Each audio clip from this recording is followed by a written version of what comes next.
Kanchan Outlook।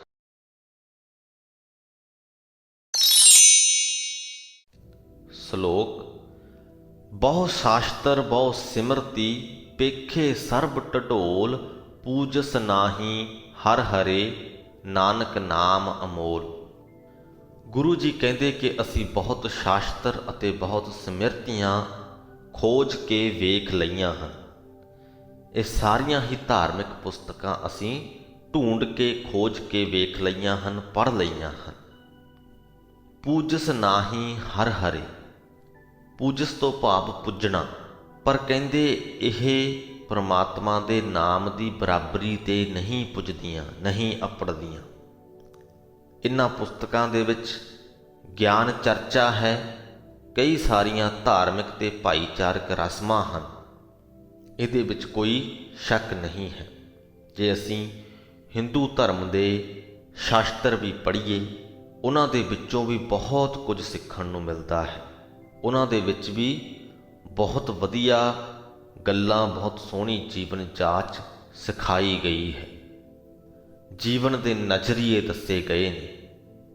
ਪਰ ਨਾਲ ਹੀ ਉਹਨਾਂ ਦੇ ਵਿੱਚ ਕਰਮ ਕਾਂਡ ਦੇ ਸੈਕਸ਼ਨ ਵੀ ਹਨ, ਜਿੱਥੇ ਕਿ ਬਹੁਤ ਸਾਰੀਆਂ ਧਾਰਮਿਕ ਰਸਮਾਂ ਦੱਸੀਆਂ ਗਈਆਂ ਹਨ, ਜਿਹੜੀਆਂ ਕਿ ਲੋਕ ਅੱਜ ਵੀ ਫੋਲੋ ਕਰਦੇ ਹਨ।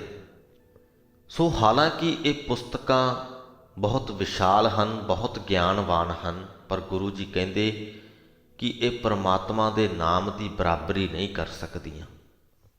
ਪੂਜਸ ਨਾਹੀ ਹਰ ਹਰਿ, ਨਾਨਕ ਨਾਮ ਅਮੋਲ। ਹੇ ਨਾਨਕ, ਪਰਮਾਤਮਾ ਦਾ ਨਾਮ ਤੇ ਅਨਮੋਲ ਹੈ, ਉਹਦਾ ਤੇ ਮੁੱਲ ਨਹੀਂ ਪਾਇਆ ਜਾ ਸਕਦਾ। ਅਸ਼ਟਪਦੀ। ਜਾਪ ਤਾਪ ਗਿਆਨ ਸਭ ਧਿਆਨ, ਖਟ ਸ਼ਾਸਤਰ ਸਿਮਰਤ ਵਖਿਆਨ। ਸੁਖਮਨੀ ਸਾਹਿਬ ਜੀ ਦੀ ਜੋ ਤੀਸਰੀ ਅਸ਼ਟਪਦੀ ਹੈ, ਇਸ ਦੇ ਵਿੱਚ ਮਨੁੱਖ ਦੁਆਰਾ ਪਰਮਾਤਮਾ ਨੂੰ ਖੁਸ਼ ਕਰਨ ਦੇ ਲਈ ਕੀਤੇ ਜਾਂਦੇ ਕਾਰਜਾਂ ਦਾ ਜ਼ਿਕਰ ਹੈ, ਤੇ ਉਹਨਾਂ ਦੀ ਤੁਲਨਾ ਦੇ ਵਿੱਚ ਪਰਮਾਤਮਾ ਦੇ ਨਾਮ ਦਾ ਜ਼ਿਕਰ ਹੈ। ਤੇ ਇਹ ਪਹਿਲੀਆਂ ਜੋ ਦੋ ਪੰਕਤੀਆਂ ਅਸੀਂ ਪੜ੍ਹੀਆਂ ਹਨ, ਇਹਨਾਂ ਦੇ ਵਿੱਚ ਗੁਰੂ ਜੀ ਕਹਿ ਰਹੇ ਨੇ ਕਿ ਜਾਪ ਤਾਪ ਗਿਆਨ ਸਭ ਧਿਆਨ। ਕੋਈ ਮਨੁੱਖ ਜੇਕਰ ਵੇਦਾਂ ਦੇ ਮੰਤਰਾਂ ਦਾ ਜਾਪ ਕਰੇ, ਤਪ ਕਰੇ, ਆਪਣੇ ਸਰੀਰ ਨੂੰ ਧੂਣੀਆਂ ਦੇ ਨਾਲ ਤਪਾਏ, ਭਾਵ ਆਪਣੇ ਸਰੀਰ ਨੂੰ ਕਸ਼ਟ ਦੇਵੇ, ਗਿਆਨ ਦੀਆਂ ਗੱਲਾਂ ਕਰੇ, ਦੇਵਤਿਆਂ ਆਦਿਕ ਦਾ ਧਿਆਨ ਧਰੇ, ਖਟ ਸ਼ਾਸਤਰ ਸਿਮਰਤ ਵਖਿਆਨ, 6 ਸ਼ਾਸਤਰਾਂ ਅਤੇ ਸਮਿਰਤੀਆਂ ਦਾ ਉਪਦੇਸ਼ ਕਰੇ, ਵਖਿਆਨ ਕਰੇ। ਯੋਗ ਅਭਿਆਸ ਕਰਮ ਧਰਮ ਕਿਰਿਆ। ਯੋਗ ਅਭਿਆਸ ਕਰੇ, ਯੋਗ ਦੇ ਸਾਧਨਾਂ ਦੇ ਨਾਲ ਆਪਣੇ ਸਰੀਰ ਨੂੰ ਸਾਧਣ ਦੀ ਕੋਸ਼ਿਸ਼ ਕਰੇ, ਕਰਮ ਕਾਂਢੀ ਬਣ ਕੇ ਧਾਰਮਿਕ ਕਿਰਿਆਵਾਂ ਕਰੇ।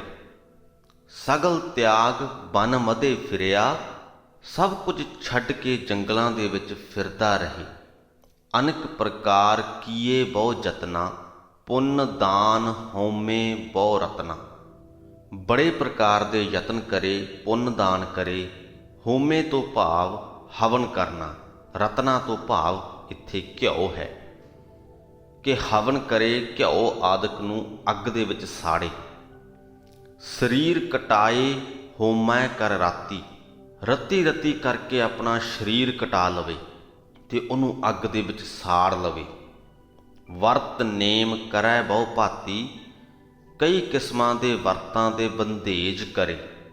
ਇਹ ਸਭ ਕੁਝ ਵੀ ਕਰ ਲਵੇ। ਕਿੰਨਾ ਕੁਝ ਗੁਰੂ ਜੀ ਨੇ ਸਾਨੂੰ ਗਿਣਵਾ ਦਿੱਤਾ ਹੈ, ਜੋ ਕਿ ਧਾਰਮਿਕ ਮਨੁੱਖ ਅਕਸਰ ਕਰਦੇ ਹਨ।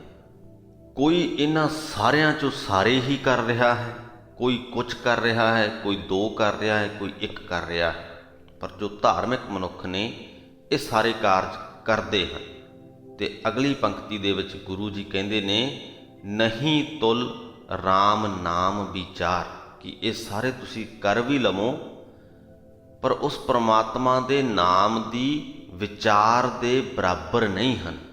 ਜੋ ਲਾਹਾ ਤੁਸੀਂ ਪਰਮਾਤਮਾ ਦੇ ਨਾਮ ਦੀ ਵਿਚਾਰ ਚੋਂ ਖੱਟ ਸਕਦੇ ਹੋ, ਉਹ ਇਹਨਾਂ ਸਾਰੇ ਕਾਰਜਾਂ ਦੇ ਵਿੱਚੋਂ ਨਹੀਂ ਖੱਟ ਸਕਦੇ। ਨਾਨਕ ਗੁਰਮੁਖ ਨਾਮ ਜਪੀਐ ਇੱਕ ਵਾਰ। ਇਹ ਸਾਰੇ ਕਾਰਜ ਤੇ ਮਨੁੱਖ ਵਾਰ-ਵਾਰ ਕਰਦਾ ਹੈ, ਆਪਣੇ ਜੀਵਨ ਦੇ ਵਿੱਚ ਕਈ ਵਾਰ ਕਰਦਾ ਹੈ। ਪਰ ਕਹਿੰਦੇ ਪ੍ਰਮਾਤਮਾ ਦਾ ਨਾਮ ਜੇ ਤੁਸੀਂ ਇੱਕ ਵਾਰ ਵੀ ਜਪ ਲਵੋ, ਇਹਨਾਂ ਸਾਰਿਆਂ ਤੋਂ ਕਿਤੇ ਜ਼ਿਆਦਾ ਬਿਹਤਰ ਹੈ। ਗੱਲ ਇਹ ਵੀ ਹੈ ਕਿ ਜਦ ਇੱਕ ਵਾਰ ਤੁਸੀਂ ਪ੍ਰਮਾਤਮਾ ਦਾ ਨਾਮ ਜਪ ਲਿਆ, ਤੁਹਾਨੂੰ ਸਮਝ ਪੈ ਜਾਂਦੀ ਹੈ ਕਿ ਉਸ ਪ੍ਰਮਾਤਮਾ ਦੇ ਨਾਲ ਜੁੜਨਾ ਕਿਵੇਂ ਹੈ। ਫਿਰ ਤੁਸੀਂ ਟੁੱਟਦੇ ਹੀ ਨਹੀਂ। ਤਾਂ ਉਹ ਇੱਕ ਵਾਰ ਦਾ ਜਪਿਆ ਤੁਹਾਡੀ ਉਮਰ ਭਰ ਦਾ ਸਾਥੀ ਹੋ ਜਾਂਦਾ ਹੈ। 9 ਖੰਡ ਪ੍ਰਿਥਵੀ ਫਿਰੈ ਚਿਰ ਜੀਵੈ, ਪ੍ਰਿਥਵੀ ਦੇ 9 ਦੇ 9 ਹਿੱਸਿਆਂ ਤੇ ਫਿਰਦਾ ਰਵੇ। ਹੋ ਸਕਦਾ ਹੈ ਗੁਰੂ ਜੀ ਇੱਥੇ 9 ਗ੍ਰਹਿਆਂ ਦੀ ਗੱਲ ਕਰ ਰਹੇ ਹੋਣ। ਚਿਰ ਜੀਵੈ ਭਾਵ ਕਿ ਲੰਬੀ ਉਮਰ ਤੱਕ ਜਿਉਵੇਂ। ਮਹਾ ਉਦਾਸ ਤਪੀਸਰ ਥੀਵੈ, ਬਹੁਤ ਵੱਡਾ ਉਦਾਸੀ ਬਣ ਜਾਏ, ਜਗਤ ਵੱਲੋਂ ਉਪਰਾਮ ਹੋ ਜਾਏ ਤੇ ਵੱਡਾ ਤਪੀ ਵੀ ਬਣ ਜਾਏ। ਅਗਨ ਮਾਹੇ ਹੋਮਤ ਪ੍ਰਾਨ, ਆਪਣੀ ਜਿੰਦ ਨੂੰ ਅਗਨੀ ਦੇ ਵਿੱਚ ਹਵਨ ਕਰ ਦੇਵੇ। ਕਨਕ ਅਸ਼ਵ ਹੈਵਰ ਭੂਮਦਾਨ, ਸੋਨਾ, ਘੋੜੇ ਤੇ ਵਧੀਆ ਘੋੜੇ ਅਤੇ ਜ਼ਮੀਨ ਦਾਨ ਕਰੇ। ਨਿਉਲੀ ਕਰਮ ਕਰੈ ਬਹੁ ਆਸਨ, ਨਿਉਲੀ ਕਰਮ ਯੋਗ ਦਾ ਹੀ ਇੱਕ ਆਸਨ ਹੈ, ਜਿਸ ਦੇ ਵਿੱਚ ਕਿ ਸਾਹ ਨੂੰ ਬਾਹਰ ਕੱਢ ਕੇ ਪੇਟ ਨੂੰ ਅੰਦਰ ਵੱਲ ਖਿੱਚ ਲਈਦਾ ਹੈ ਤੇ ਆਂਦਰਾਂ ਨੂੰ ਗੋਲ ਗੋਲ ਘੁਮਾਈਦਾ ਹੈ। ਮੇਰਾ ਖਿਆਲ ਹੈ ਕਿ ਅਸੀਂ ਸਾਰਿਆਂ ਨੇ ਹੀ ਟੀਵੀ ਤੇ ਯੋਗਾ ਸਿਖਾ ਰਹੇ ਟੀਚਰਾਂ ਦੇ ਕੋਲੋਂ ਇਹ ਆਸਨ ਵੇਖਿਆ ਜ਼ਰੂਰ ਹੋਏਗਾ। ਸੋ ਗੁਰੂ ਜੀ ਕਹਿੰਦੇ ਕਿ ਨਿਉਲੀ ਕਰਮ ਕਰੈ ਬਹੁ ਆਸਨ, ਕਿ ਕੋਈ ਨਿਉਲੀ ਕਰਮ ਯੋਗ ਆਸਨ ਕਰੇ ਤੇ ਉਹਦੇ ਨਾਲ ਹੋਰ ਵੀ ਕਈ ਸਾਰੇ ਆਸਨ ਵੀ ਕਰ ਲਵੇ। ਜੈਨ ਮਾਰਗ ਸੰਜਮ ਅਤ ਸਾਧਨ, ਜੈਨੀਆਂ ਦੇ ਰਸਤੇ ਤੇ ਚੱਲ ਕੇ ਬੜੇ ਕਠਿਨ ਸਾਧਨ ਤੇ ਸੰਜਮ ਕਰੇ, ਜਿਨ੍ਹਾਂ ਚੋਂ ਕੁਝ ਕਹਨ ਕਿ ਨੰਗੇ ਪੈਰੀਂ ਚੱਲਣਾ, ਪਿਆਜ਼ ਤੇ ਮੇਰਾ ਖਿਆਲ ਲਸਣ ਆਦਿਕ ਵੀ ਨਹੀਂ ਖਾਣਾ, ਪਾਣੀ ਨੂੰ ਉਬਾਲ ਕੇ ਪੀਣਾ। ਇਹ ਕੁਝ ਕੁ ਸੰਜਮ ਜੋ ਜੈਨ ਧਰਮ ਨਾਲ ਸੰਬੰਧਿਤ ਲੋਕ ਉਹ ਰੱਖਦੇ ਹਨ। ਗੁਰੂ ਜੀ ਕਹਿੰਦੇ ਜੇਕਰ ਕੋਈ ਮਨੁੱਖ ਇਹ ਸਭ ਵੀ ਕਰ ਲਵੇ। ਨਿਮਖ ਨਿਮਖ ਕਰ ਸਰੀਰ ਕਟਾਵੈ, ਛੋਟਾ ਛੋਟਾ ਕਰਕੇ ਆਪਣੇ ਸਰੀਰ ਨੂੰ ਕਟਾ ਦੇਵੇ। ਤਉ ਪੀ ਹਉਮੈ ਮੈਲ ਨਾ ਜਾਵੈ, ਤਾਂ ਵੀ ਮਨ ਤੋਂ ਹਉਮੈ ਦੀ ਮੈਲ ਨਹੀਂ ਦੂਰ ਹੁੰਦੀ। ਇੰਨਾ ਸਭ ਕੁਝ ਕਰਨ ਦੇ ਬਾਵਜੂਦ ਵੀ ਮਨ ਤੋਂ ਹਉਮੈ ਦੀ ਮੈਲ ਦੂਰ ਨਹੀਂ ਹੁੰਦੀ। ਹਰ ਕੇ ਨਾਮ ਸੰਸਰ ਕਛ ਨਾਹੀ, ਨਾਨਕ ਗੁਰਮੁਖ ਨਾਮ ਜਪਤ ਗਤ ਪਾਹੀ। ਅਜਿਹਾ ਕੋਈ ਵੀ ਉਦਮ ਪਰਮਾਤਮਾ ਦੇ ਨਾਮ ਦੇ ਬਰਾਬਰ ਨਹੀਂ ਹੈ। ਪਰਮਾਤਮਾ ਦੇ ਨਾਮ ਦੇ ਬਰਾਬਰ ਕੁਛ ਵੀ ਨਹੀਂ ਹੈ।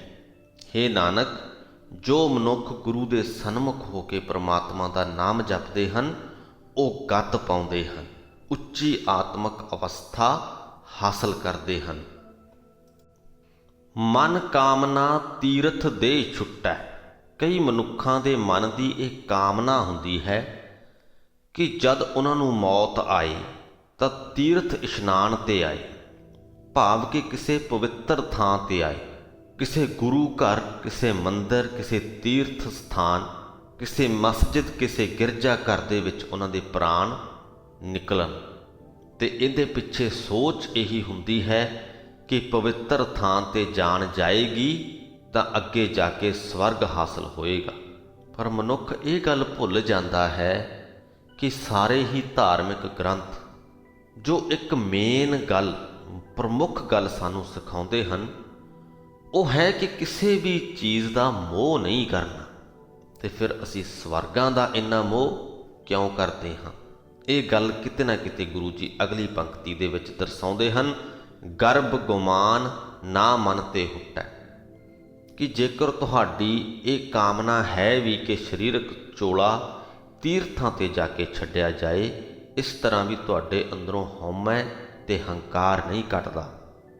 ਸੋਚ ਕਰੈ ਦਿਨਸ ਅਰ ਰਾਤ, ਮਨ ਕੀ ਮੈਲ ਨਾ ਤਨ ਤੇ ਜਾਤ। ਸੋਚ ਤੋਂ ਭਾਵ ਸੁੱਚ ਰੱਖਣੀ, ਸ਼ੌਚ ਕਰਨਾ, ਇਸ਼ਨਾਨ ਕਰਨਾ, ਕਿ ਤੁਸੀਂ ਦਿਨ ਰਾਤ ਵੀ ਤੀਰਥਾਂ ਤੇ ਇਸ਼ਨਾਨ ਕਰ ਲਵੋ, ਪਰ ਜੋ ਤੁਹਾਡੇ ਮਨ ਦੀ ਮੈਲ ਹੈ ਉਹ ਸਰੀਰ ਧੋਤਿਆਂ ਨਹੀਂ ਜਾ ਸਕਦੀ।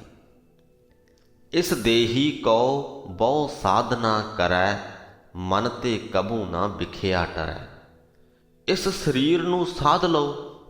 ਬੜੇ ਸਾਧਨ ਹਨ, ਬੜੇ ਤੌਰ ਤਰੀਕੇ ਹਨ ਜਿਨ੍ਹਾਂ ਦੇ ਨਾਲ ਤੁਸੀਂ ਇਸ ਸਰੀਰ ਨੂੰ ਸਾਧ ਸਕਦੇ ਹੋ। ਤੇ ਗੁਰੂ ਜੀ ਕਹਿੰਦੇ ਕਿ ਇਸ ਸਰੀਰ ਨੂੰ ਸਾਧਨ ਦੀ ਖਾਤਰ ਕਈ ਯਤਨ ਵੀ ਕਰੀਏ, ਮਨ ਤੋਂ ਮਾਇਆ ਦਾ ਪ੍ਰਭਾਵ ਨਹੀਂ ਟਲਦਾ। ਭਗਵਤ ਗੀਤਾ ਦੇ ਅਨੁਸਾਰ ਵੀ ਜੇ ਅਸੀਂ ਮਨੁੱਖ ਤੇ ਮਨੁੱਖ ਦੀ ਹੋਂਦ ਦੀ ਗੱਲ ਕਰੀਏ ਤਾਂ ਪਹਿਲੇ ਨੰਬਰ ਤੇ ਆ ਜਾਂਦਾ ਹੈ ਸਾਡਾ ਸਰੀਰ, ਸਾਡੇ ਜੋ ਗਿਆਨ ਇੰਦਰੇ ਹਨ, ਅੱਖਾਂ, ਕੰਨ, ਨੱਕ, ਮੂੰਹ ਆਦਿਕ, ਜਿਨ੍ਹਾਂ ਨੂੰ ਅਸੀਂ ਸਾਧ ਸਕਦੇ ਹਾਂ। ਅੱਖਾਂ ਨੂੰ ਤੁਸੀਂ ਬੰਦ ਕਰ ਸਕਦੇ ਹੋ, ਕੰਨਾਂ ਨੂੰ ਤੁਸੀਂ ਬੰਦ ਕਰ ਸਕਦੇ ਹੋ, ਮੂੰਹ ਨੂੰ ਬੰਦ ਕਰ ਸਕਦੇ ਹੋ ਸਕਦਾ ਹੈ ਕਈ ਯੋਗ ਸਾਧਨ ਹੋਣ ਅਜਿਹੇ ਜਿਨ੍ਹਾਂ ਦੇ ਨਾਲ ਤੁਸੀਂ ਆਪਣੇ ਨੱਕ ਨੂੰ ਵੀ ਥੋੜ੍ਹਾ ਬਹੁਤ ਕੰਟਰੋਲ ਕਰ ਸਕਦੇ ਹੋਵੋ। ਕਹਿਣ ਤੋਂ ਭਾਵ ਹੈ ਕਿ ਇਸ ਸਰੀਰ ਨੂੰ ਸਾਧਨ ਦੇ ਬੜੇ ਸਾਧਨ ਹਨ। ਸਰੀਰ ਤੋਂ ਉੱਪਰ ਆਉਂਦਾ ਹੈ ਸਾਡਾ ਮਨ, ਮਨ ਤੋਂ ਉੱਪਰ ਆਉਂਦੀ ਹੈ ਸਾਡੀ ਸਮਝ।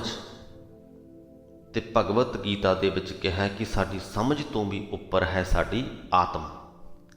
ਸੋ ਜੇਕਰ ਅਸੀਂ ਆਪਣੀ ਆਤਮਾ ਨੂੰ ਹੀ ਪ੍ਰਮਾਤਮਾ ਦੇ ਨਾਲ ਜੋੜ ਲਈਏ ਤਾਂ ਉਸ ਤੋਂ ਪਹਿਲੇ ਵਾਲੇ ਜੋ ਇਹ ਮਨ, ਸਰੀਰ ਤੇ ਸਾਡੀ ਸਮਝ ਹੈ, ਇਹਨਾਂ ਨੂੰ ਸਾਧਨ ਦੀ ਲੋੜ ਨਹੀਂ ਪੈਂਦੀ। ਤੇ ਇੱਥੇ ਗੁਰੂ ਜੀ ਕਹਿ ਰਹੇ ਨੇ ਕਿ ਇਸ ਦੇਹੀ ਕੋ ਬਹੁ ਸਾਧਨਾ ਕਰੈ, ਮਨ ਤੇ ਕਬੂ ਨਾ ਵਿਖਿਆ ਟਰੈ। ਕਿ ਇਸ ਸਰੀਰ ਨੂੰ ਤੁਸੀਂ ਸਾਧ ਵੀ ਲਓ ਤਾਂ ਮਨ ਤੋਂ ਮਾਇਆ ਦਾ ਪ੍ਰਭਾਵ ਨਹੀਂ ਜਾਂਦਾ, ਕਿਉਂਕਿ ਮਨ ਇਸ ਸਰੀਰ ਤੋਂ ਉੱਪਰ ਬੈਠਾ ਹੋਇਆ ਹੈ। ਅੱਖਾਂ ਨੂੰ ਤੁਸੀਂ ਬੰਦ ਵੀ ਕਰ ਲਓਗੇ, ਮਨ ਤੇ ਸੋਚ ਰਿਹਾ ਹੈ। ਕੋਈ ਸਵਾਦਲੇ ਭੋਜਨ ਨਾ ਵੀ ਖਾਓਗੇ, ਆਪਣੇ ਮੂੰਹ ਨੂੰ ਬੰਨ੍ਹ ਲਓਗੇ, ਪਰ ਮਨ ਦੇ ਵਿੱਚ ਤੇ ਲਾਲਸਾ ਉੱਠ ਰਹੀ ਹੈ। ਮਨ ਨੂੰ ਅਸੀਂ ਆਪਣੀ ਸਮਝ ਦੇ ਨਾਲ, ਜੋ ਸਾਡੀ ਇੰਟੈਲੀਜੈਂਸ ਹੈ, ਉਹਦੇ ਨਾਲ ਸਾਧ ਸਕਦੇ ਹਾਂ। ਪਰ ਉਸ ਸਮਝ ਦੀ ਜਿੱਥੋਂ ਤਾਈਂ ਗੱਲ ਹੈ, ਉਹ ਡਿਵੈਲਪ ਕਿਵੇਂ ਹੁੰਦੀ ਹੈ, ਉਹ ਕਿਵੇਂ ਬਣਦੀ ਹੈ, ਉਹਦੇ ਤੇ ਸਾਡਾ ਕੰਟਰੋਲ ਬਹੁਤ ਥੋੜ੍ਹਾ ਹੈ। ਬਹੁਤ ਹੱਦ ਤੱਕ ਸਾਡੀ ਸਮਝ ਕਿਵੇਂ ਬਣਨੀ ਹੈ, ਇਹ ਪਰਮਾਤਮਾ 'ਤੇ ਨਿਰਭਰ ਹੈ ਕਿ ਉਹਨੇ ਸਾਡੇ ਲਈ ਕੀ ਮਿਥਿਆ ਹੋਇਆ ਹੈ। ਅਸੀਂ ਖੁਦ ਵੱਲੋਂ ਸੋਚ ਕੇ ਚੰਗੇ ਪਾਸੇ ਨਹੀਂ ਜਾ ਸਕਦੇ, ਕੋਈ ਚੰਗੀ ਕਿਤਾਬ ਨਹੀਂ ਪੜ੍ਹ ਸਕਦੇ ਜਦੋਂ ਤੱਕ ਸਾਡੇ ਅੰਦਰ ਉਹ ਕਿਤਾਬ ਪੜ੍ਹਨ ਦੀ ਇੱਛਾ ਉਤਪੰਨ ਨਹੀਂ ਹੁੰਦੀ। ਤੇ ਉਸ ਇੱਛਾ ਨੂੰ ਕੋਈ ਵੀ ਉਤਪੰਨ ਨਹੀਂ ਕਰ ਸਕਦਾ। ਉਹ ਜਦ ਉਤਪੰਨ ਹੁੰਦੀ ਹੈ ਤੇ ਆਪਣੇ ਆਪ ਹੀ ਹੁੰਦੀ ਹੈ। ਇਸ ਲਈ ਸਾਡੀ ਜੋ ਸਮਝ ਹੈ ਉਹ ਆਪਣੇ ਆਪ ਬਣਦੀ ਹੈ। ਉਹਦੇ ਪਿੱਛੇ ਪਰਮਾਤਮਾ ਦਾ ਬਹੁਤ ਵੱਡਾ ਹੱਥ ਹੈ। ਜੇ ਸਾਡੇ ਆਪਣੇ ਵੱਸ ਇਹ ਗੱਲ ਹੋਵੇ ਤਾਂ ਮੇਰਾ ਖਿਆਲ ਹੈ ਕੋਈ ਵੀ ਮਨੁੱਖ ਗਲਤ ਰਸਤੇ ਨਾ ਪਵੇ। ਸਾਰੇ ਹੀ ਮਨੁੱਖ ਬੜੇ ਸਮਝਦਾਰ ਹੋਣ, ਪਰ ਕਈ ਸਮਝਦਾਰ ਹੁੰਦੇ ਨੇ, ਕਈ ਨਹੀਂ ਹੁੰਦੇ, ਕਿਉਂਕਿ ਇਹ ਹੋਣਾ ਹੈ ਨਹੀਂ ਹੋਣਾ ਹੈ, ਇਹ ਕੰਟਰੋਲ ਪਰਮਾਤਮਾ ਨੇ ਆਪਣੇ ਹੱਥ ਵਿੱਚ ਰੱਖਿਆ ਹੋਇਆ ਹੈ। ਸੋ ਅੱਗੇ ਚੱਲਦੇ ਹਾਂ। ਜਲ ਧੋਵੈ ਬਹੁ ਦੇਹ ਅਨੀਤ, ਸ਼ੁੱਧ ਕਹਾਂ ਹੋਏ ਕਾਚੀ ਪੀਤ। ਕਹਿੰਦੇ ਇਹ ਜੋ ਸਰੀਰ ਹੈ ਇਹ ਤੇ ਕੱਚੀ ਕੰਧ ਹੈ, ਨਾਸ਼ਵੰਤ ਹੈ। ਇਹਨੂੰ ਪਾਣੀ ਦੇ ਨਾਲ ਧੋ ਵੀ ਲਈਏ ਤਾਂ ਵੀ ਇਹ ਕਿੱਥੇ ਪਵਿੱਤਰ ਹੁੰਦਾ ਹੈ। ਜੇਕਰ ਪੱਕੀ ਕੰਧ ਹੋਵੇ, ਉਹਦੇ ਤੇ ਕੁਝ ਗਾਰਾ ਜਾਂ ਕੋਈ ਮਿੱਟੀ ਧੂੜ ਲੱਗ ਜਾਵੇ, ਪਾਣੀ ਦੇ ਨਾਲ ਅਸੀਂ ਉਹਨੂੰ ਧੋ ਸਕਦੇ ਹਾਂ ਤੇ ਉਹ ਮਿੱਟੀ ਉਤਰ ਜਾਂਦੀ ਹੈ। ਕੱਪੜੇ ਦੇ ਨਾਲ ਪੂੰਝ ਵੀ ਸਕਦੇ ਹਾਂ, ਉਹ ਮਿੱਟੀ ਉਤਰ ਜਾਂਦੀ ਹੈ। ਪਰ ਜਦ ਕੰਧ ਹੀ ਕੱਚੀ ਹੈ ਤਾਂ ਉਹਦੇ ਤੇ ਪਾਣੀ ਮਾਰਾਂਗੇ ਵੀ ਤਾਂ ਉਹ ਗਾਰਾ ਹੋਰ ਹੀ ਬਣਨਾ ਹੈ। ਤੇ ਜੇ ਕੱਪੜੇ ਨਾਲ ਸਾਫ਼ ਕਰਨ ਦੀ ਗੱਲ ਕਰੀਏ ਤਾਂ ਮਿੱਟੀ ਤੋਂ ਮਿੱਟੀ ਕੀ ਸਾਫ਼ ਕਰਾਂਗੇ। ਸੋ ਉਹੀ ਗੱਲ ਗੁਰੂ ਜੀ ਕਹਿ ਰਹੇ ਨੇ ਕਿ ਇਹ ਸਰੀਰ ਨਾਸਵੰਤ ਹੈ, ਇਹਨੂੰ ਜੇ ਅਸੀਂ ਪਾਣੀ ਨਾਲ ਧੋ ਵੀ ਲਈਏ ਤਾਂ ਪਵਿੱਤਰਤਾ ਨਹੀਂ ਆ ਸਕਦੀ, ਕਿਉਂਕਿ ਇਹ ਕੱਚੀ ਕੰਧ ਵਰਗਾ ਹੈ। ਮਨ ਹਰ ਕੇ ਨਾਮ ਕੀ ਮਹਿਮਾ ਊਚ। ਆਪਣੇ ਮਨ ਨੂੰ ਕਹਿੰਦੇ ਹੋਏ ਗੁਰੂ ਜੀ ਕਹਿੰਦੇ ਨੇ, ਹੇ ਮੇਰੇ ਮਨ, ਉਸ ਪਰਮਾਤਮਾ ਦੇ ਨਾਮ ਦੀ ਮਹਿਮਾ ਬੜੀ ਉੱਚੀ ਹੈ। ਨਾਨਕ ਨਾਮ ਉਧਰੇ ਪਤਿਤ ਬਹੁ ਮੂਚ। ਹੇ ਨਾਨਕ, ਪਰਮਾਤਮਾ ਦਾ ਨਾਮ ਜਪਿਆਂ ਅਣਗਿਣਤ ਜੀਵ ਜਿਹੜੇ ਕਿ ਮੰਦ ਕਰਮੀ ਸਨ, ਵਿਕਾਰਾਂ ਦੇ ਵਿੱਚ ਡਿੱਗੇ ਹੋਏ ਸਨ, ਪਤਿਤ ਸਨ, ਉਹ ਉਧਰ ਗਏ, ਉਹਨਾਂ ਦਾ ਕਲਿਆਣ ਹੋ ਗਿਆ, ਉਹ ਵਿਕਾਰਾਂ ਤੋਂ ਬਚ ਗਏ। ਬਹੁਤ ਸਿਆਣਪ ਜਮਕਾ ਭਉ ਵਿਆਪੈ, ਅਨਕ ਯਤਨ ਕਰ ਤ੍ਰਿਸ਼ਨ ਨਾ ਧਰਾਪੈ। ਜੀਵ ਦੀ ਬਹੁਤੀ ਚਤੁਰਾਈ ਦੇ ਕਾਰਨ ਜਮਾਂ ਦਾ ਡਰ ਜੀਵ ਨੂੰ ਆਦ ਬੰਦਾ ਹੈ, ਕਿਉਂਕਿ ਚਤੁਰਾਈ ਦੇ ਅਨੇਕਾਂ ਯਤਨ ਕੀਤਿਆਂ ਮਾਇਆ ਦੀ ਤ੍ਰੇ ਨਹੀਂ ਮੁੱਕਦੀ। ਜਦੋਂ ਮਨੁੱਖ ਆਪਣੇ ਆਪ ਨੂੰ ਚਤੁਰ ਸਮਝਣ ਲੱਗ ਜਾਂਦਾ ਹੈ ਤਾਂ ਬਲਕਿ ਹੋਰ ਜ਼ਿਆਦਾ ਹਉਮੈ ਦੇ ਜਾਲ ਵਿੱਚ ਫਸ ਜਾਂਦਾ ਹੈ। ਭੇਖ ਅਨੇਕ ਅਗਨ ਨਹੀਂ ਬੁਝੈ, ਬੜੇ ਭੇਖ ਕੀਤਿਆਂ ਤ੍ਰਿਸ਼ਨਾ ਦੀ ਅੱਗ ਨਹੀਂ ਬੁਝਦੀ। ਕੋਟ ਉਪਾਵ ਦਰਗਾਹ ਨਹੀਂ ਸਿੱਝੈ, ਕਰੋੜਾਂ ਉਪਾਅ ਕੀਤਿਆਂ ਵੀ ਤਰੀਕੇ ਵਰਤਿਆਂ ਵੀ ਪ੍ਰਮਾਤਮਾ ਦੀ ਦਰਗਾਹ ਤੇ ਸੁਰਖਰੂ ਨਹੀਂ ਹੋਈਦਾ। ਛੂਟਸ ਨਾਹੀ ਊਬ ਪਯਾਲ, ਊਬ ਤੋਂ ਭਾਵ ਆਕਾਸ਼ ਅਤੇ ਪਯਾਲ ਤੋਂ ਭਾਵ ਪਤਾਲ, ਕਿ ਜੇਕਰ ਮਨੁੱਖ ਆਕਾਸ਼ ਤੇ ਵੀ ਚੜ੍ਹ ਜਾਏ ਜਾਂ ਪਤਾਲ ਦੇ ਵਿੱਚ ਵੀ ਲੁਕ ਜਾਏ, ਪਰ ਇਹ ਮਾਇਆ ਦਾ ਜੋ ਜਾਲ ਹੈ ਇਹਦੇ ਤੋਂ ਬਚ ਨਹੀਂ ਪਾਉਂਦਾ। ਮੋਹੇ ਵਿਆਪੈ ਮਾਇਆ ਜਾਲ, ਇਹ ਮਾਇਆ ਦਾ ਜਾਲ ਅਤੇ ਮੋਹ ਇਹ ਆਪਣੇ ਵਿੱਚ ਮਨੁੱਖ ਨੂੰ ਫਸਾਈ ਹੀ ਰੱਖਦੇ ਹਨ। ਅਵਰ ਕਰਤੂਤ ਸਗਲੀ ਜਮ ਡਾਨੈ, ਪ੍ਰਮਾਤਮਾ ਦੇ ਨਾਮ ਤੋਂ ਬਿਨਾਂ ਜੇਕਰ ਅਸੀਂ ਹੋਰ ਬਹੁਤ ਸਾਰੀਆਂ ਕਰਤੂਤਾਂ ਕਰਦੇ ਹਾਂ ਜਾਂ ਬਹੁਤ ਸਾਰੇ ਤੌਰ ਤਰੀਕੇ ਅਪਣਾਉਂਦੇ ਹਾਂ ਤਾਂ ਗੁਰੂ ਜੀ ਕਹਿੰਦੇ ਜੋ ਜਮਰਾਜ ਹੈ ਇਹਨਾਂ ਸਭ ਤੇ ਸਾਨੂੰ ਡੰਡ ਹੀ ਦਿੰਦਾ ਹੈ। ਗੋਵਿੰਦ ਭਜਨ ਬਿਨ ਤਿਲ ਨਹੀਂ ਮਾਨੈ, ਪ੍ਰਮਾਤਮਾ ਦੇ ਨਾਮ ਤੋਂ ਬਿਨਾਂ, ਪ੍ਰਮਾਤਮਾ ਦੇ ਭਜਨ ਤੋਂ ਬਿਨਾਂ ਉਹ ਇੱਕ ਰੱਤੀ ਭਰ ਵੀ ਮੰਨਦਾ ਨਹੀਂ। ਜੇਕਰ ਅਸੀਂ ਜਮਰਾਜ ਨੂੰ ਬਹੁਤ ਪ੍ਰਕਾਰ ਦੇ ਕਰਮ ਕਾਂਡਾਂ ਦਾ ਲਾਲਚ ਵੀ ਦਈਏ ਤਾਂ ਵੀ ਉਹ ਨਹੀਂ ਮੰਨਦਾ। ਜੇ ਮੰਨਦਾ ਹੈ ਤਾਂ ਸਿਰਫ ਪ੍ਰਮਾਤਮਾ ਦੇ ਭਜਨ ਤੇ ਹੀ ਮੰਨਦਾ ਹੈ। ਹਰ ਕਾ ਨਾਮ ਜਪਤ ਦੁੱਖ ਜਾਏ, ਨਾਨਕ ਬੋਲੇ ਸਹਿਜ ਸੁਭਾਏ। ਨਾਨਕ ਆਖਦਾ ਹੈ ਕਿ ਜੋ ਮਨੁੱਖ ਆਤਮਿਕ ਅਡੋਲਤਾ ਦੇ ਵਿੱਚ, ਸਹਿਜ ਸੁਭਾਅ ਦੇ ਵਿੱਚ ਟਿਕ ਕੇ ਪ੍ਰਮਾਤਮਾ ਦਾ ਨਾਮ ਜਪਦਾ ਹੈ, ਪ੍ਰਮਾਤਮਾ ਦਾ ਨਾਮ ਉਚਾਰਦਾ ਹੈ, ਉਹਦੇ ਸਾਰੇ ਹੀ ਦੁੱਖ ਦੂਰ ਹੋ ਜਾਂਦੇ ਹਨ। ਚਾਰ ਪਦਾਰਥ ਜੇ ਕੋ ਮੰਗੈ, ਸਾਧ ਜਨਾ ਕੀ ਸੇਵਾ ਲਾਗੈ। ਇਹ ਚਾਰ ਪਦਾਰਥ ਹਨ ਧਰਮ, ਅਰਥ, ਕਾਮ ਅਤੇ ਮੋਖ। ਜੇਕਰ ਕੋਈ ਮਨੁੱਖ ਇਹਨਾਂ ਚਾਰ ਪਦਾਰਥਾਂ ਦਾ ਲੋੜਵੰਦ ਹੋਵੇ ਤਾਂ ਗੁਰੂ ਜੀ ਕਹਿੰਦੇ ਕਿ ਉਹਨੂੰ ਗੁਰਮੁਖਾਂ ਦੀ ਸੇਵਾ ਦੇ ਵਿੱਚ ਲੱਗ ਜਾਣਾ ਚਾਹੀਦਾ ਹੈ। ਸੇਵਾ ਦੇ ਵਿੱਚ ਲੱਗੇਗਾ ਤਾਂ ਇਹਨਾਂ ਦੇ ਵਿੱਚੋਂ ਕੁਝ ਲੋੜਾਂ ਨੇ ਜੋ ਉਹ ਪੂਰੀਆਂ ਹੋ ਜਾਣਗੀਆਂ ਤੇ ਕੁਝ ਜੋ ਅਣਲੋੜੀਂਦੀਆਂ ਚਾਹਤਾਂ ਨੇ ਉਹਨਾਂ ਦੀ ਨਿਵਰਤੀ ਹੋ ਜਾਏਗੀ, ਉਹਨਾਂ ਤੋਂ ਮੁਕਤੀ ਮਿਲ ਜਾਏਗੀ। ਜੇ ਕੋ ਆਪਣਾ ਦੁੱਖ ਮਿਟਾਵੈ, ਹਰ ਹਰ ਨਾਮ ਹਿਰਦੈ ਸਦ ਗਾਵੈ। ਜੇਕਰ ਕੋਈ ਆਪਣਾ ਦੁੱਖ ਮਿਟਾਉਣਾ ਚਾਹੁੰਦਾ ਹੋਵੇ ਤਾਂ ਪਰਮਾਤਮਾ ਦਾ ਨਾਮ ਆਪਣੇ ਹਿਰਦੇ ਦੇ ਵਿੱਚ ਸਦਾ ਹੀ ਸਿਮਰੇ। ਜੇ ਕੋ ਆਪਣੀ ਸ਼ੋਭਾ ਲੋਰੈ, ਸਾਧ ਸੰਗ ਇਹ ਹਉਮੈ ਛੋਰੈ। ਜੇਕਰ ਕੋਈ ਮਨੁੱਖ ਆਪਣੀ ਸ਼ੋਭਾ ਚਾਹੁੰਦਾ ਹੋਵੇ ਤਾਂ ਸਾਧ ਸੰਗਤ ਦੇ ਵਿੱਚ ਰਲ ਕੇ ਇਸ ਹਉਮੈ ਦਾ ਤਿਆਗ ਕਰੇ।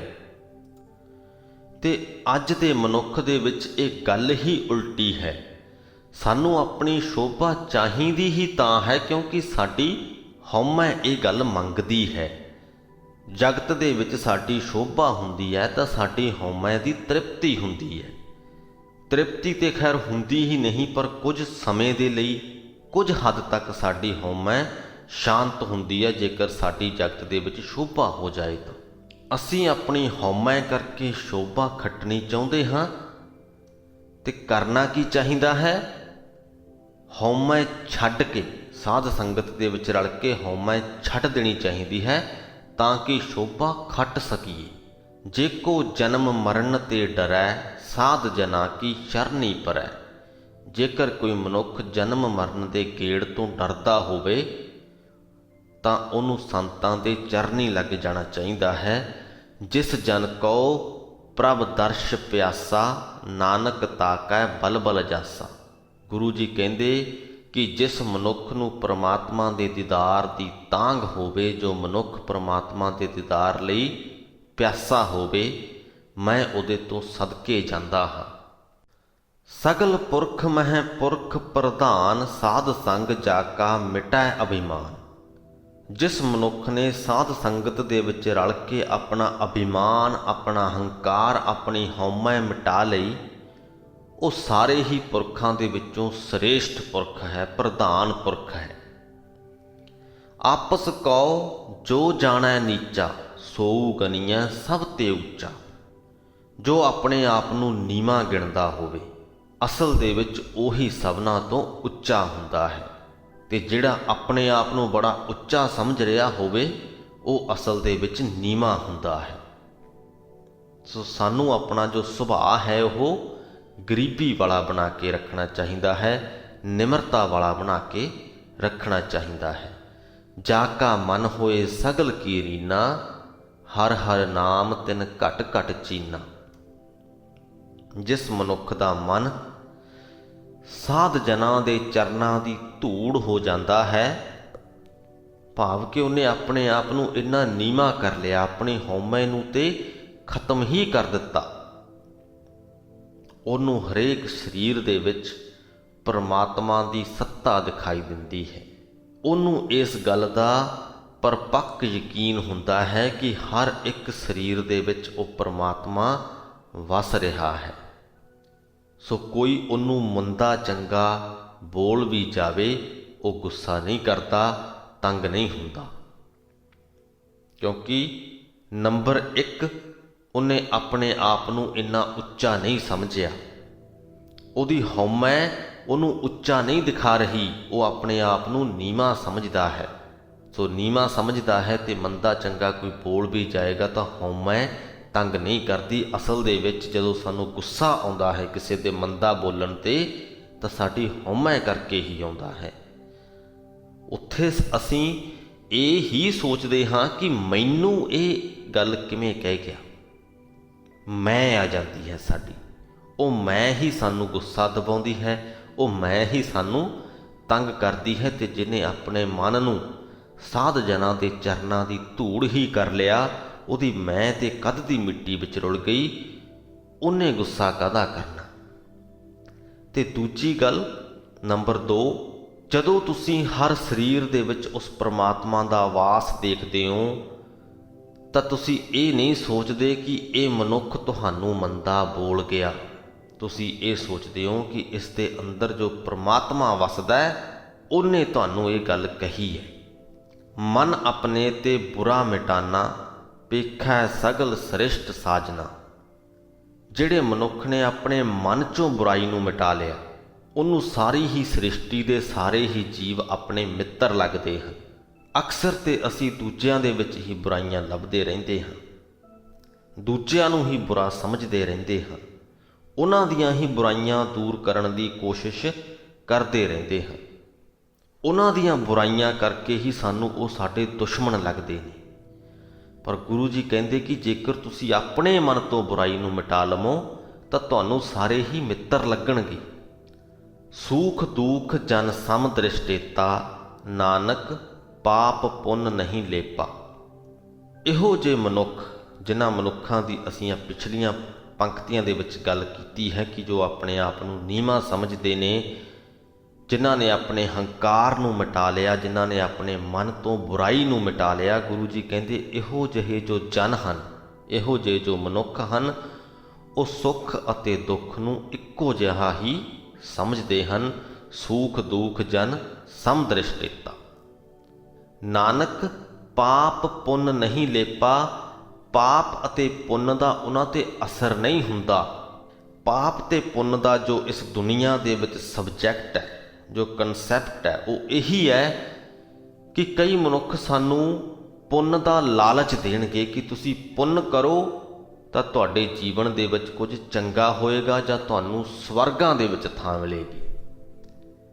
ਤੇ ਜੇਕਰ ਤੁਹਾਡੇ ਤੋਂ ਕੋਈ ਪਾਪ ਹੋ ਜਾਵੇ ਤਾਂ ਤੁਹਾਨੂੰ ਡਰਾਉਣਗੇ ਕਿ ਇਹ ਤੁਸੀਂ ਪਾਪ ਕੀਤਾ ਹੈ, ਇਹਦੀ ਸਜ਼ਾ ਤੁਹਾਨੂੰ ਇਸ ਪ੍ਰਕਾਰ ਮਿਲੇਗੀ, ਤੁਹਾਡੇ ਜੀਵਨ ਦੇ ਵਿੱਚ ਕੁਝ ਮਾੜਾ ਹੋਏਗਾ, ਤੁਹਾਨੂੰ ਨਰਕਾਂ ਦੇ ਵਿੱਚ ਜਗ੍ਹਾ ਮਿਲੇਗੀ। ਸਧਾਰਨ ਮਨੁੱਖ ਜੋ ਹੈ ਪੁੰਨ ਦੀ ਗੱਲ ਤੇ ਵੀ ਲਾਲਚ ਵਿੱਚ ਆ ਜਾਂਦਾ ਹੈ ਤੇ ਪਾਪ ਦੀ ਗੱਲ ਤੇ ਡਰ ਵਿੱਚ ਆ ਜਾਂਦਾ ਹੈ। ਪਰ ਜੋ ਇਹੋ ਜਿਹਾ ਮਨੁੱਖ ਹੈ ਜਿਸ ਦੀ ਅਸੀਂ ਇਹਨਾਂ ਪੰਕਤੀਆਂ ਦੇ ਵਿੱਚ ਗੱਲ ਕਰ ਰਹੇ ਹਾਂ, ਉਹਦੇ ਉੱਤੇ ਪਾਪ ਅਤੇ ਪੁੰਨ ਦਾ ਅਸਰ ਨਹੀਂ ਹੁੰਦਾ। ਜਿੱਥੋਂ ਤੱਕ ਪੁੰਨ ਦੀ ਗੱਲ ਹੈ ਤਾਂ ਉਹਨੂੰ ਕੋਈ ਲਾਲਚ ਨਹੀਂ ਹੁੰਦਾ, ਤੇ ਜਿੱਥੋਂ ਤੱਕ ਪਾਪ ਦੀ ਗੱਲ ਹੈ, ਜੋ ਹੋ ਚੁੱਕਿਆ, ਤਾਂ ਉੱਥੇ ਉਹਨਾਂ ਦਾ ਖਿਆਲ ਇਹੀ ਹੁੰਦਾ ਹੈ ਕਿ ਉਸ ਵਕਤ ਪਰਮਾਤਮਾ ਦੀ ਮੇਰੇ ਲਈ ਇਹੀ ਮਰਜ਼ੀ ਸੀ, ਤਾਂ ਮੇਰੇ ਤੋਂ ਇਹ ਪਾਪ, ਜਿਹਨੂੰ ਤੁਸੀਂ ਪਾਪ ਮੰਨਦੇ ਹੋ, ਤਾਂ ਮੇਰੇ ਤੋਂ ਇਹ ਕਾਰਜ ਹੋ ਗਿਆ। ਪਰ ਹੁਣ ਤੇ ਮੈਂ ਆਪਣੇ ਮਨ ਤੋਂ ਬੁਰਾਈ ਮਿਟਾ ਲਈ ਹੈ। ਜੋ ਮੇਰੇ ਮਨ 'ਚ ਪਾਪ ਸੀ ਉਹਨੂੰ ਤੇ ਮੈਂ ਖਤਮ ਕਰ ਲਿਆ, ਜਿਹੜਾ ਕਿ ਵੱਧ ਜ਼ਰੂਰੀ ਹੈ। ਜਿਹੜਾ ਸਰੀਰਕ ਤੌਰ ਤੇ ਪਾਪ ਹੋ ਚੁੱਕਿਆ, ਸਮਾਂ ਜਿਹੜਾ ਲੰਘ ਚੁੱਕਿਆ, ਉਸ ਸਮੇਂ ਦੇ ਵਿੱਚ ਜਿਹੜਾ ਪਾਪ ਹੋ ਚੁੱਕਿਆ, ਉਹਦੇ ਬਾਰੇ ਝੂਰਨ ਦਾ ਕੀ ਫਾਇਦਾ, ਜਾਂ ਉਹਦੇ ਬਾਰੇ ਦੁਖੀ ਹੋਣ ਦਾ ਕੀ ਫਾਇਦਾ। ਅਜਿਹੇ ਮਨੁੱਖ ਇਹ ਗੱਲ ਕਹਿੰਦੇ ਨੇ। ਉਹ ਕਹਿੰਦੇ ਨੇ ਕਿ ਮੇਰੇ ਮਨ 'ਚ ਜੋ ਪਾਪ ਸੀ ਅਸੀਂ ਉਹ ਮਿਟਾ ਲਿਆ, ਮਨ ਦੇ ਵਿੱਚ ਜੋ ਬੁਰਾਈ ਸੀ ਉਹ ਮਿਟਾ ਲਈ। ਨਰਕ ਅਤੇ ਸਵਰਗ ਦਾ ਉਹਨਾਂ ਨੂੰ ਫਿਕਰ ਨਹੀਂ ਹੁੰਦਾ। ਨਿਰਧਨ ਕਉ ਧਨ ਤੇਰੋ ਨਾਉ, ਨਿਥਾਵੇ ਕਉ ਨਾਉ ਤੇਰਾ ਥਾਉ। ਇੱਕ ਕੰਗਾਲ ਦੇ ਵਾਸਤੇ ਧਨ ਵੀ ਤੇਰਾ ਨਾਮ ਹੈ, ਨੇ ਆਸਰੇ ਦੇ ਵਾਸਤੇ ਆਸਰਾ ਵੀ ਤੇਰਾ ਨਾਮ ਹੈ।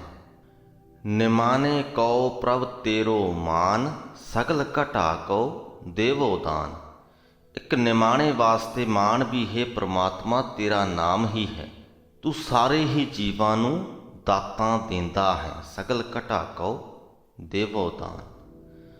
ਕਰਨ ਕਰਾਵਨ ਹਾਰ ਸੁਆਮੀ, ਸਗਲ ਘਟਾ ਕੇ ਅੰਤਰ ਜਾਮੀ। ਹੇ ਸੁਆਮੀ, ਹੇ ਮਾਲਕ ਪਰਮਾਤਮਾ, ਤੂੰ ਸਭਨਾਂ ਦੇ ਦਿਲ ਦੀ ਜਾਣਨ ਵਾਲਾ ਹੈ।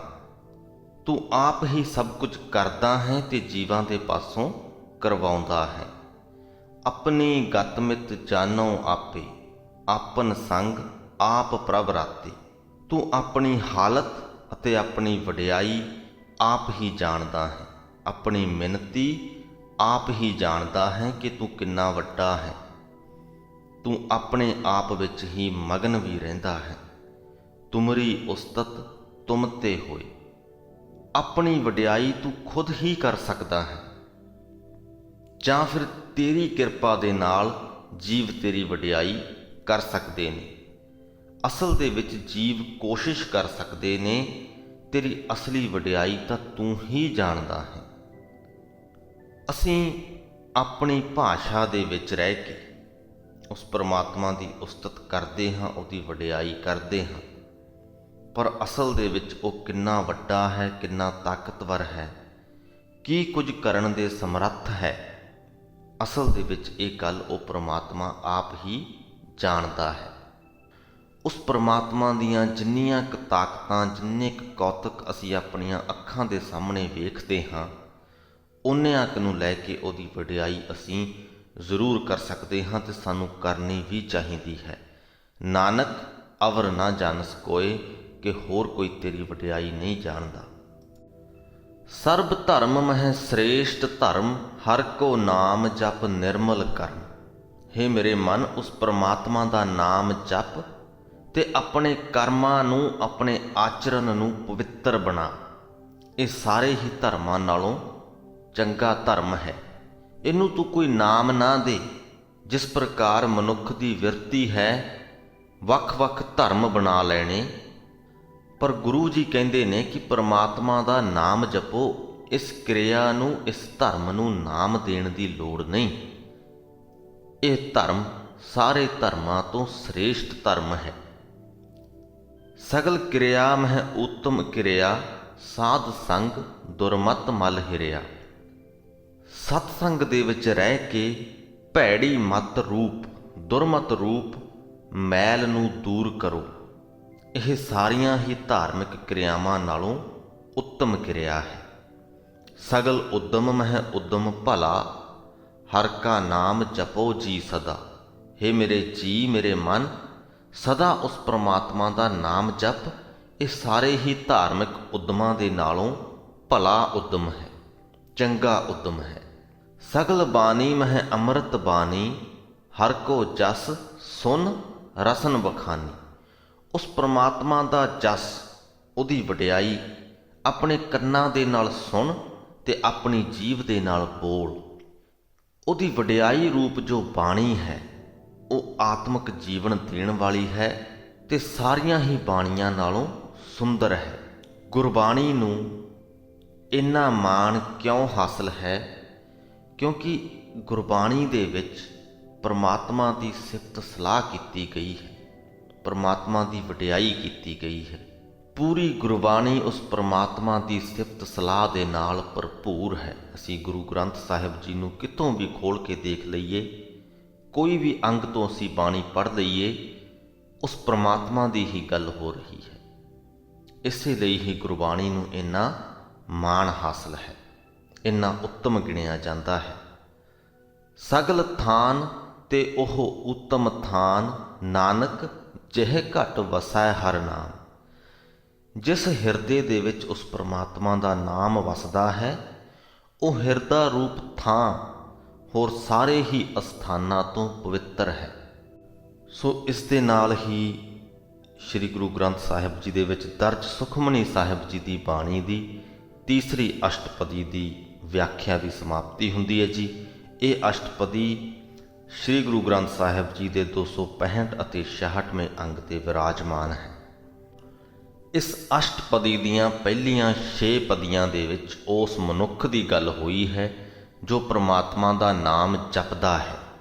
ਕਿਵੇਂ ਉਹ ਮਨੁੱਖ ਦੂਸਰੇ ਮਨੁੱਖਾਂ ਦੇ ਨਾਲੋਂ ਸ੍ਰੇਸ਼ਟ ਹੋ ਜਾਂਦਾ ਹੈ, ਪੁਰਖ ਪ੍ਰਧਾਨ ਬਣ ਜਾਂਦਾ ਹੈ, ਸ਼ੋਭਾ ਖੱਟਦਾ ਹੈ। ਕਿਵੇਂ ਉਹ ਮਨੁੱਖ ਸਤ ਸੰਗ ਦੇ ਵਿੱਚ ਰਲ ਕੇ ਆਪਣੇ ਅੰਦਰੋਂ ਹੰਕਾਰ ਨੂੰ ਦੂਰ ਕਰ ਲੈਂਦਾ ਹੈ ਤੇ ਆਪਣਾ ਜੀਵਨ ਆਨੰਦਮਈ ਢੰਗ ਦੇ ਨਾਲ ਬਤੀਤ ਕਰਦਾ ਹੈ। ਤੇ ਆਖਰੀ ਵਾਲੀਆਂ 2 ਪਦੀਆਂ ਦੇ ਵਿੱਚ ਉਸ ਪਰਮਾਤਮਾ ਦੇ ਨਾਮ ਦੀ ਅਤੇ ਉਸ ਪਰਮਾਤਮਾ ਦੀ ਮਹਿਮਾ ਕੀਤੀ ਗਈ ਹੈ, ਵਡਿਆਈ ਕੀਤੀ ਗਈ ਹੈ। ਉਮੀਦ ਕਰਦੇ ਹਾਂ ਸੁਖਮਨੀ ਸਾਹਿਬ ਜੀ ਦੀ ਬਾਣੀ ਨੂੰ ਤੁਸੀਂ ਸਮਝ ਰਹੇ ਹੋ ਤੇ ਆਨੰਦਿਤ ਹੋ ਰਹੇ ਹੋ। ਆਓ ਕੋਸ਼ਿਸ਼ ਕਰੀਏ ਬਾਣੀ ਦੇ ਇਸ ਅਨਮੋਲ ਖਜ਼ਾਨੇ ਨੂੰ ਵੱਧ ਤੋਂ ਵੱਧ ਲੋਕਾਂ ਤੱਕ ਲੈ ਕੇ ਜਾਈਏ, ਤਾਂ ਕਿ ਅਸੀਂ ਬਾਣੀ ਦੇ ਰਾਹੀਂ ਇਸ ਸੰਸਾਰ ਦੇ ਵਿੱਚ ਥੋੜ੍ਹਾ ਹੀ ਸਹੀ ਪਰ ਪੋਜ਼ਿਟਿਵ ਪ੍ਰਭਾਵ ਪਾ ਸਕੀਏ। ਇੱਥੇ ਹੀ ਅੱਜ ਦੀ ਵੀਡੀਓ ਦੀ ਸਮਾਪਤੀ ਕਰਦੇ ਹਾਂ ਜੀ। ਬੁਲਾਓ ਫਤਿਹ। ਵਾਹਿਗੁਰੂ ਜੀ ਕਾ ਖਾਲਸਾ, ਵਾਹਿਗੁਰੂ ਜੀ ਕੀ ਫਤਿਹ।